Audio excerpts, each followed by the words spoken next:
Buenas tardes a todos. Ahora vamos a continuar con una enfermedad bastante incapacitante, con gran generación de costos a la sociedad, como había referido antes, y que trae grandes complicaciones sistemas, de todos los sistemas, que es la artritis reumatoidea.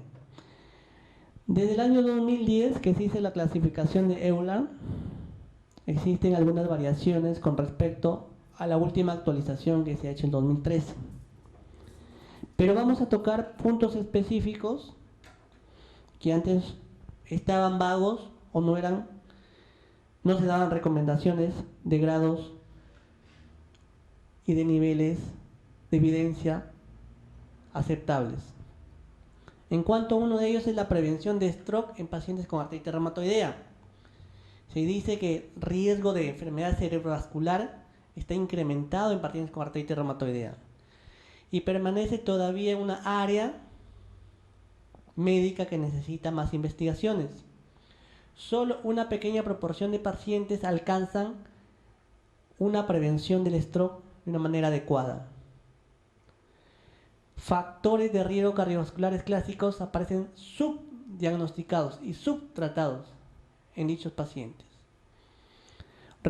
Refieren que existe una gran asociación que al reducir la respuesta inflamatoria permite bajar el riesgo cardiovascular o disminuir el riesgo cardiovascular.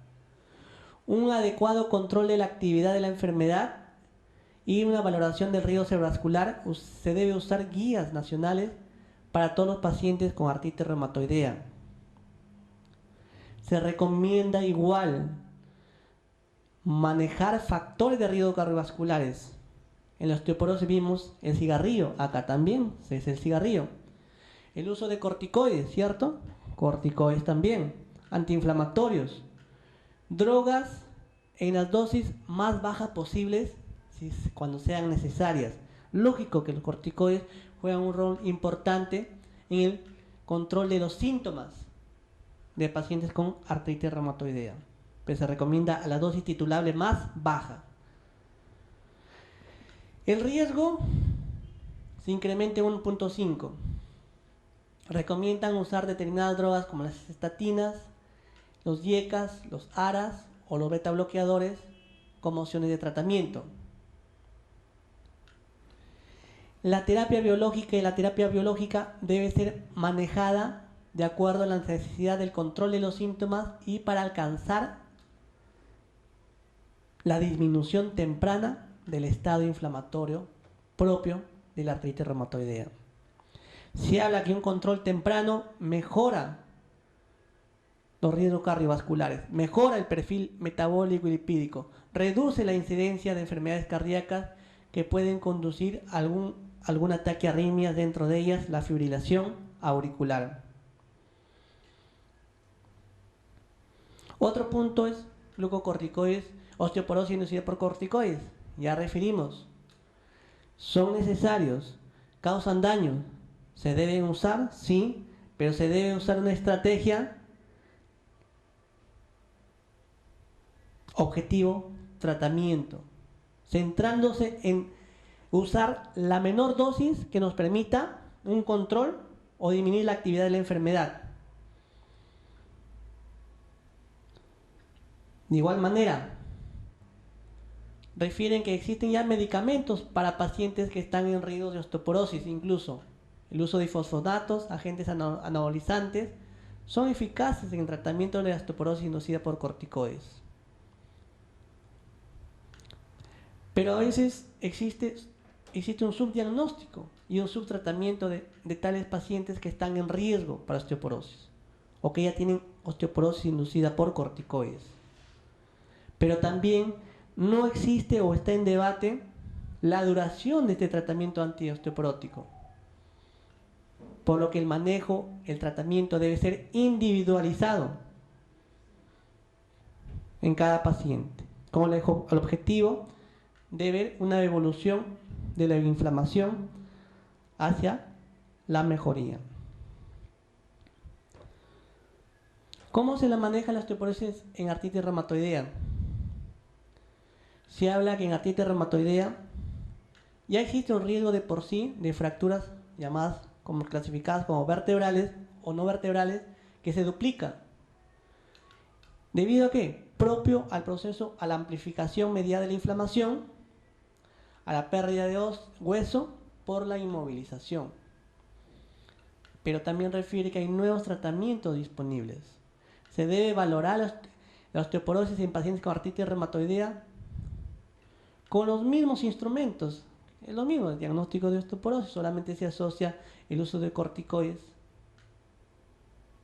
También hay que tener en cuenta qué medicamentos usamos que también tienen otro efecto nocivo, como por ejemplo los anti-TNF. Son dañinos en cuanto al recambio óseo. Pero no hay datos todavía de fracturas a largo plazo. Recomiendan seguir con el suplemento de calcio, particularmente en usuarios de corticoides. Y también si hay un consumo deficiente de estos. Pero incrementar una dosis adicional, como vimos, no tiene ningún beneficio en la prevención de fracturas, hablemos, como lo vimos cuando tratamos osteoporosis. Algunos medicamentos antiabsortivos ya están en el mercado, bifosfonatos, pero hay otros medicamentos parenterales antirresortivos, como denosumab, que se aplica 2 veces al año, ácido zoledrónico 1 vez al año, y agentes anabolizantes análogos a la hormona paratiroidea.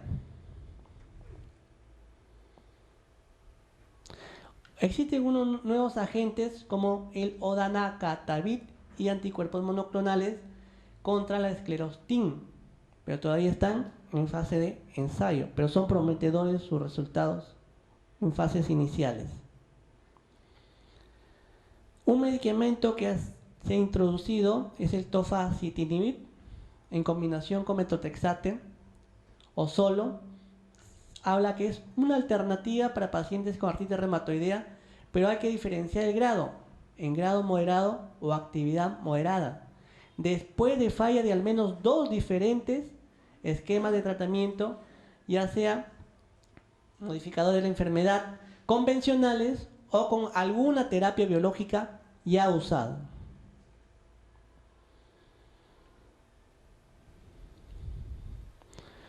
De manera general refieren que pacientes con signos y síntomas de artritis reumatoidea temprana deberían ser referidos a un equipo multidisciplinario. Hablemos que la artritis reumatoidea empieza como un proceso inflamatorio a nivel sinovial, una sinovitis indiferenciada, hasta llegar a la artritis reumatoidea manifiesta y hasta su gran complicación sistémica, incluso a la artritis reumatoidea deformante o incapacitante. Se debe usar los criterios de Euler. Este criterio de Euler se dieron en el 2010, como recuerdan. ¿Qué nos permite estos criterios de Euler? Clasificación, identificar pacientes en riesgo de artritis erosiva. Debemos tratar, porque el objetivo es la remisión temprana. Una combinación de drogas, dentro de ello incluye metotrexate, hidroxicloroquina, sulfasalazina y corticoides a dosis baja, si no hay una contraindicación específica. También se hablaba del metotrexate. ¿Cuál era mejor?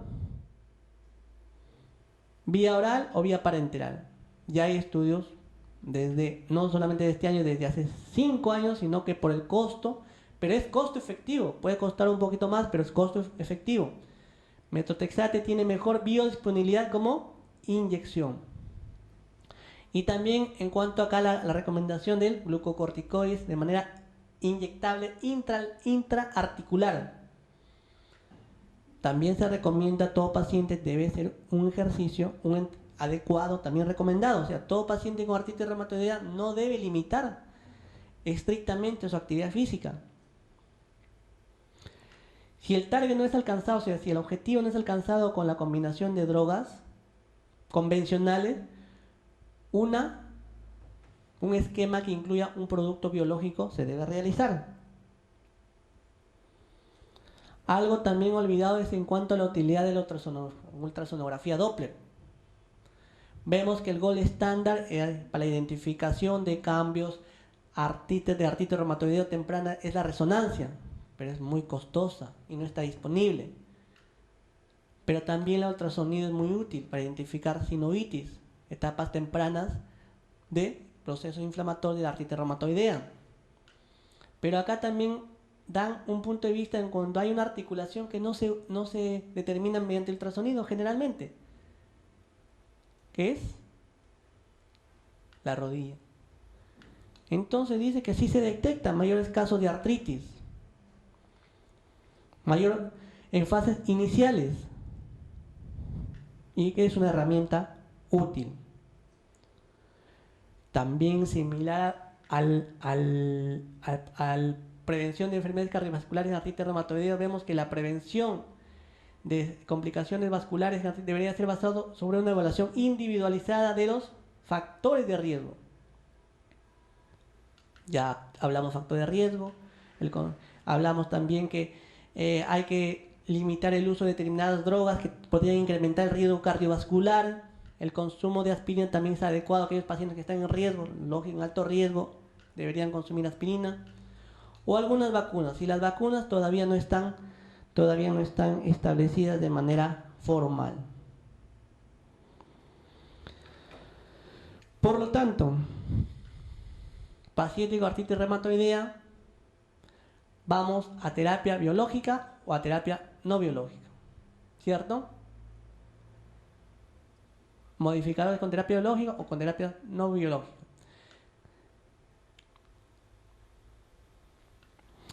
Debemos tener algo en cuenta cuando iniciamos un tratamiento supresor, ya sea con terapia biológica o con terapia no biológica, porque hay una enfermedad que se oculta o que se exacerba cuando el paciente se le inmunodeprime, como es la infección latente por tuberculosis.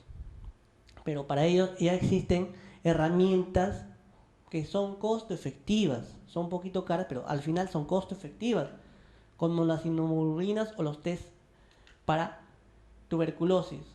Si cualquiera de ellos es positivo, tratar. Ambos es negativo, seguimiento con estos marcadores para terapia biológica. Terapia no biológica, el test positivo, tratar. Test negativo, lo repetimos, indeterminado repetimos, indeterminamos. Si sale positivo, recién tratamos. ¿Cómo usar los agentes biológicos en pacientes con artritis reumatoideas quienes tienen comorbilidades asociadas? Lógico. Aquí hacen una serie de recomendaciones dependiendo el daño por hepatitis B, hepatitis C, tuberculosis, HIV. En aquellos pacientes sin tratamiento y con compromiso hepático marcado, moderado, severo, hay que tener mucho cuidado. Hay que ver el riesgo-beneficio. Existen medicamentos que pueden ser usados, como por ejemplo acá en hepatitis C, el etanercept puede ser usado en pacientes con virus hepatitis C, ¿cierto?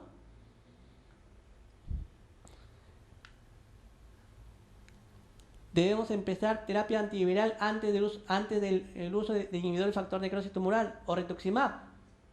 También. O sea, lo podemos usar, pero empecemos primero el tratamiento específico para la hepatitis B. En HIV consideremos los factores de necrosis, inhibidores del factor de necrosis tumoral alfa. También. Con conteo de CD4 mayor de 200. Enfermedades cardiovasculares. Debemos optimizar el manejo de las enfermedades cardiovasculares. Está contraindicado el rituximab en pacientes con insuficiencia cardíaca clase 4. Ojo. Y el factor de necrosis tumoral en clase 3 o 4. Antes de ello no. 1, 2 para el factor de necrosis. 1, 2, 3 sí se le puede dar el rituximab. Pacientes con cáncer también se puede dar tratamiento. Pacientes con diabetes también se le da. Pero la diabetes, no nos olvidemos que genera daño hepático. La diabetes no solamente es hiperglicemia, la diabetes también es hígado graso, esteatosis, esteatohepatitis, cirrosis. Hay que ver, como lo había referido, la severidad del daño hepático. ¿Cómo está el manejo en América Latina? Pobre. ¿Por qué? Las drogas son costosas, limitadas.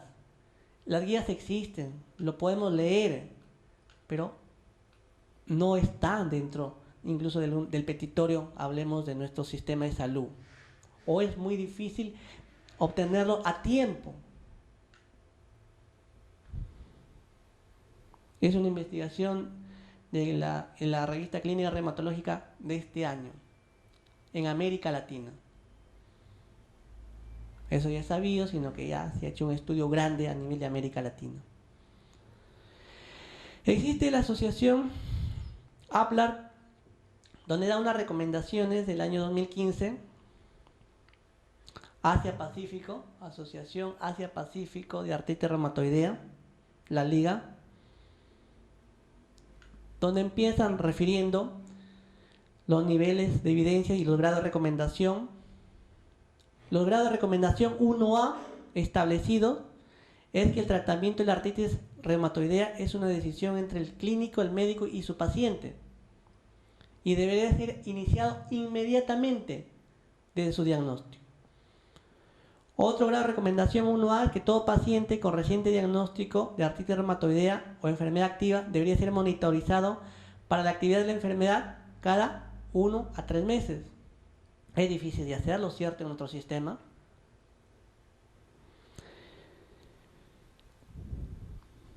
Debemos hacer una medida estandarizada práctica de la actividad de la enfermedad. Marcadores, ¿cierto? PCR, péptido cíclico citrulinado. Podemos ver cómo va la actividad en ecografía, en resonancia, pero son caros. No hablo para el diagnóstico, hablo para ver la respuesta al tratamiento. Otros niveles y grados de recomendación menores.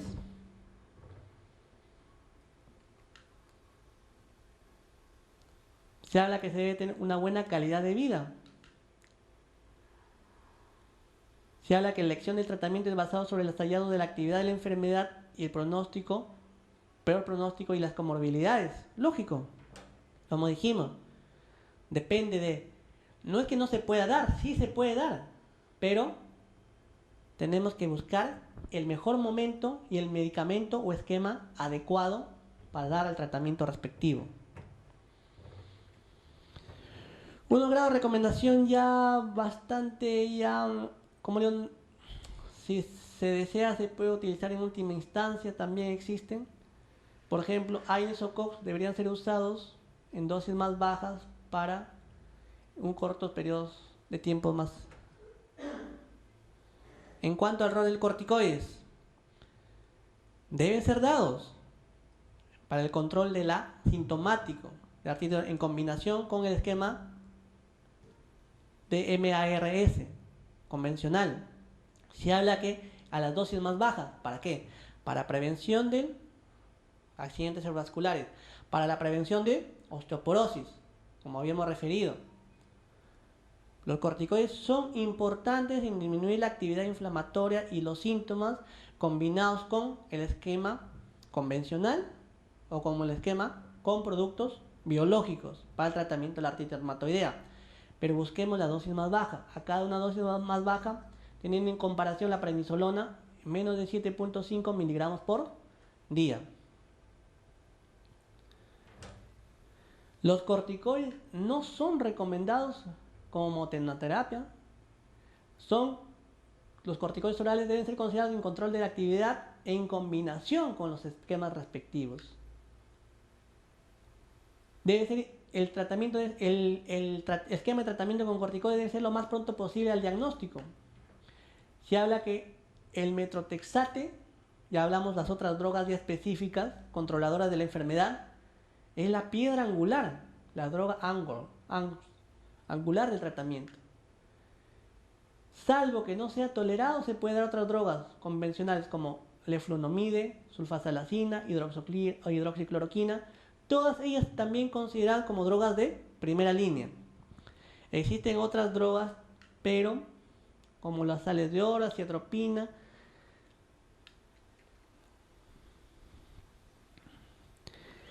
Combinaciones de DMARs podrían considerado en pacientes con artritis reumatoidea activa, particularmente aquellos con factores pronósticos.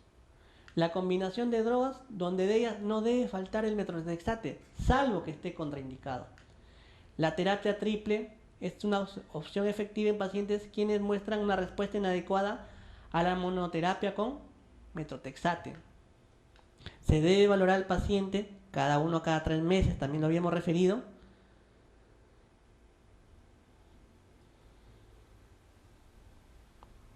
Aquí hay unas recomendaciones donde dice los productos biológicos, B biológicos, quieren una respuesta inadecuada e intolerante a los convencionales. Se debe hacer una desfocalización, incluido, como habíamos referido, ya sea para terapia biológica como para terapia convencional, y de identificación de la tuberculosis latente. Incluye abatacept, rituximab, tocilizumab o factor de necrosis tumoral, antagonista del factor de necrosis tumoral. Se debe ir reduciendo periódicamente, cada 12 meses. Las vacunas, como lo había referido, grado 3, 4, CD, no es algo taxativo o de un grado moderado o alto de recomendación. Este es un resumen donde refiere el diagnóstico de artritis reumatoidea, la clasificación según Euler. Debemos estar estudios específicos.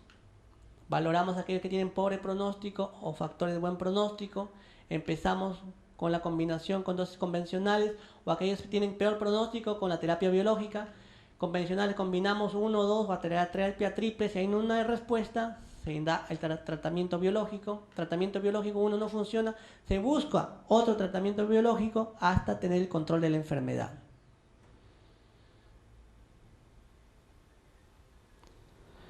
Acá estamos las recomendaciones Euler para el manejo de artritis reumatoidea. Esta es la europea, como había referido. Es un up-to-date del año 2010. Dan recomendaciones similares.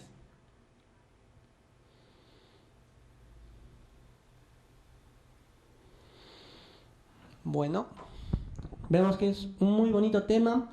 Ya algunos puntos del año 2010 que estaban en duda, controversiales, ya se especificaron, incluso se han interconectado 3 grandes enfermedades, dentro de ellos la osteoporosis, dentro de ellos la artritis reumatoidea y dentro de ello el global de conjunto de enfermedades cardiovasculares.